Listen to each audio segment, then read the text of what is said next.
Olá pessoal, sou o pastor messiânico Jonathan e estamos hoje aqui trazendo mais um vídeo.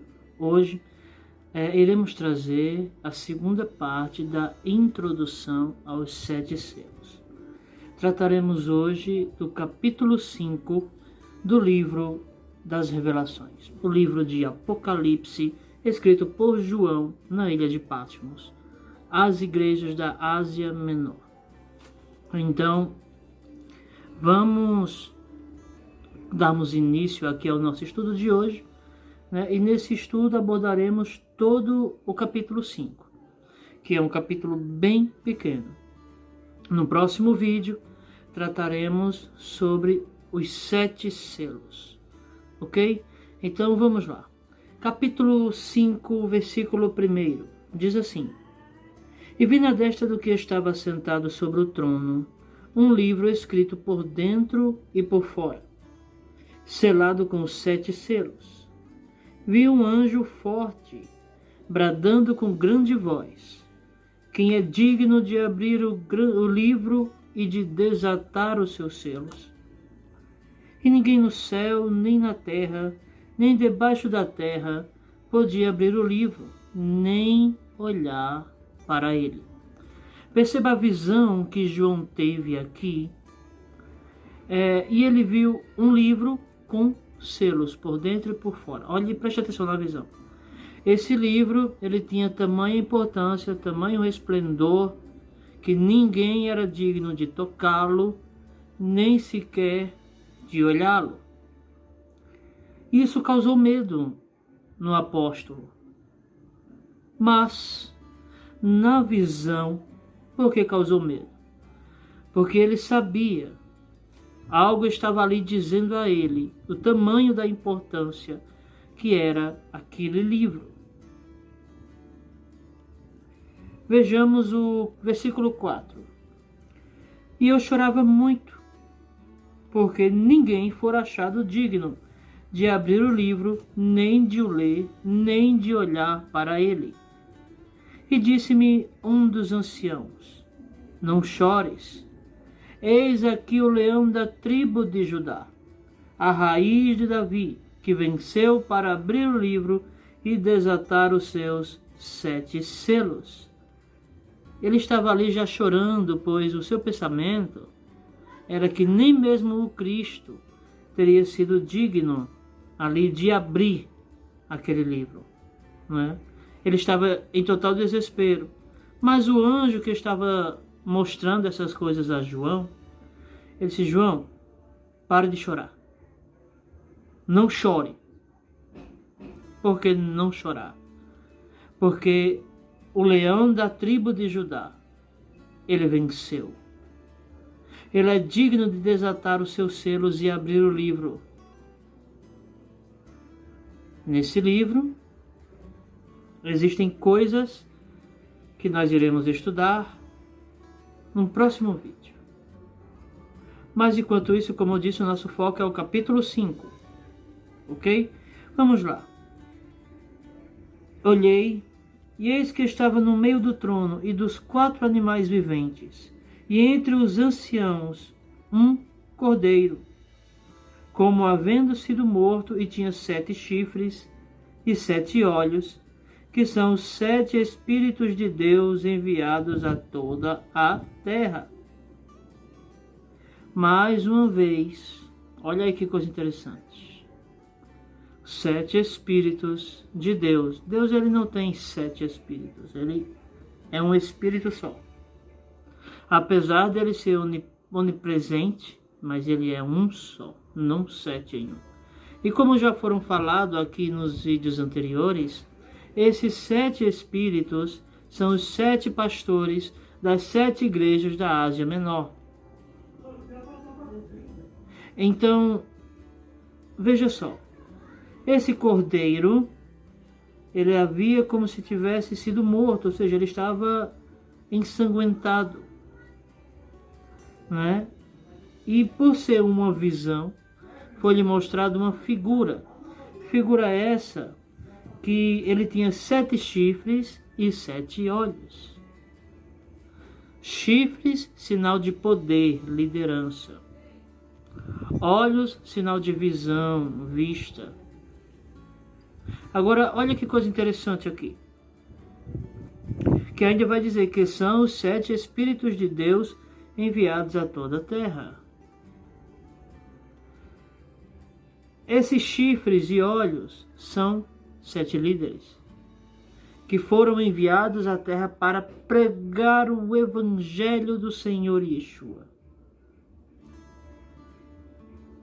Os 7 líderes da Ásia Menor. Os 7 pastores. E vamos lá. E veio e tomou o livro da destra do que estava assentado no trono. E havendo tomado o livro, os 4 animais e os 24 anciãos prostraram-se diante do Cordeiro, tendo todos eles harpas e salvas de ouro cheias de incenso, que são as orações dos santos. O incenso ele é algo muito usado, inclusive no Antigo Testamento. Você vai ver no Antigo Testamento Moshe mandando as pessoas queimarem incenso ali no templo, né? Mandando o sumo sacerdote acender sempre incenso ao Senhor. O incenso ele tem por símbolo as orações dos seres humanos. Ele representa as orações dos homens. Então, olha aí, ó. Versículo 9. E cantavam um novo cântico, dizendo: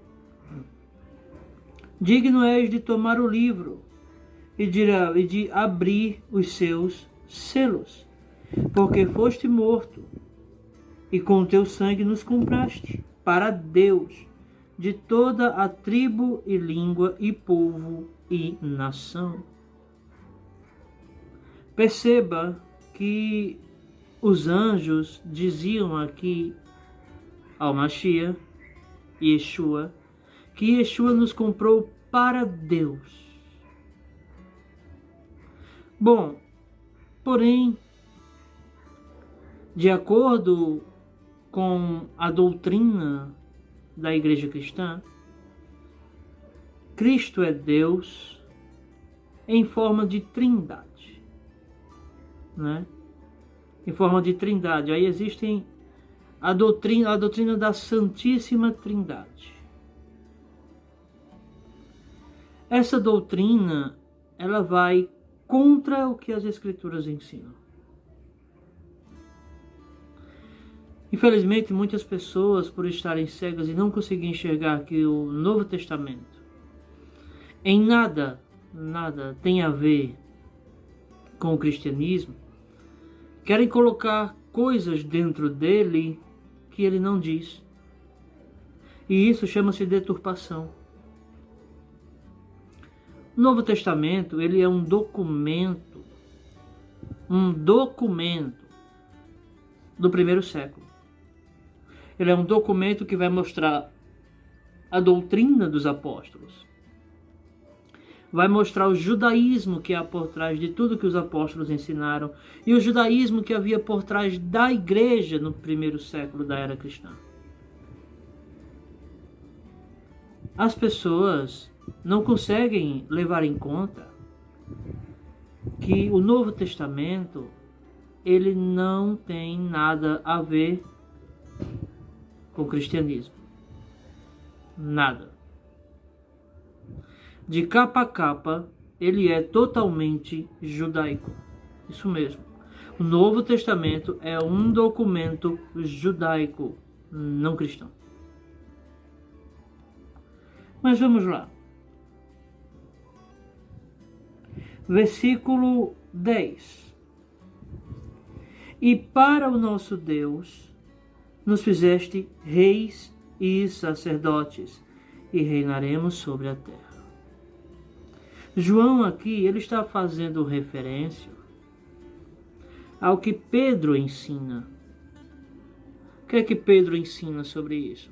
Ele vai ensinar na sua primeira epístola, capítulo 2, versículo 9, acerca do que nós somos feitos. Primeira Epístola de Pedro 2,9 diz assim: mas vós sois a geração eleita, o sacerdócio real, a nação santa, o povo adquirido, para que anuncieis as virtudes daquele que vos chamou das trevas para a sua maravilhosa luz. Sacerdócio real.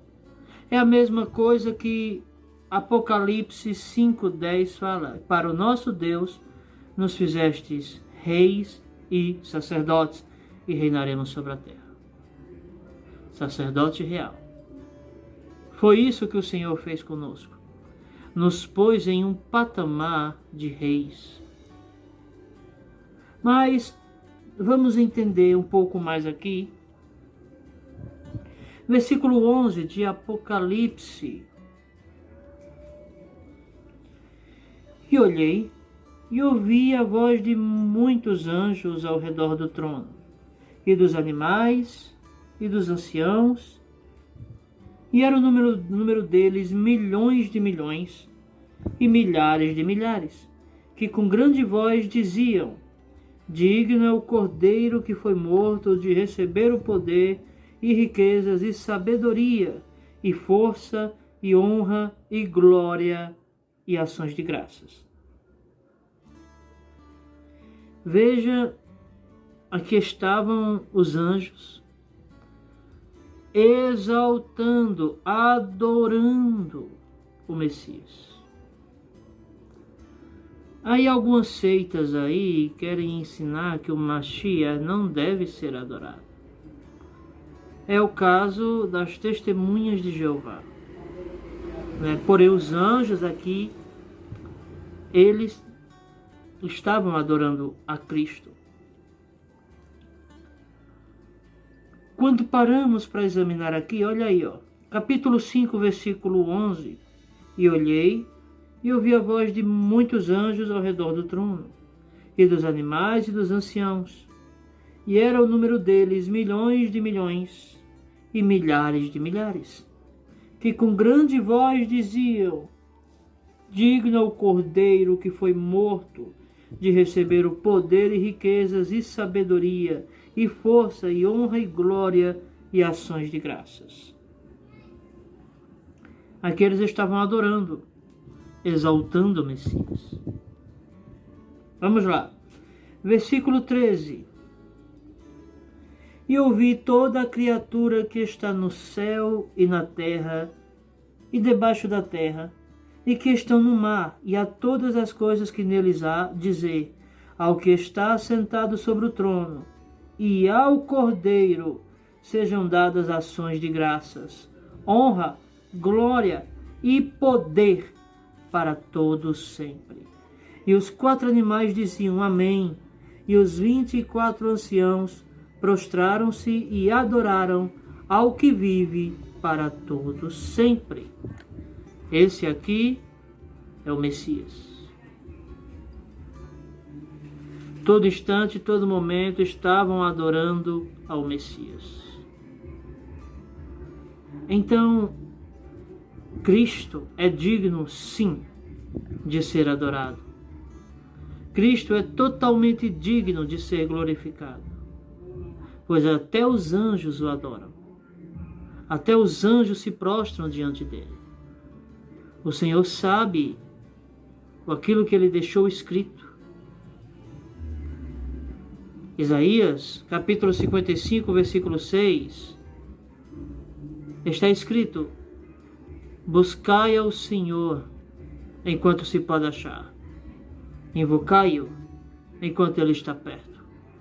Aproveite o momento para buscar a Deus, porque vai chegar o momento que ele não ouvirá mais ninguém. O momento é agora. Aproveite o momento enquanto ele está disposto a ouvir, porque chegará o momento que ele não ouvirá mais ninguém. Que Deus abençoe a vida de todos vocês. Fique com Deus, em nome do Senhor Yeshua. Deus abençoe.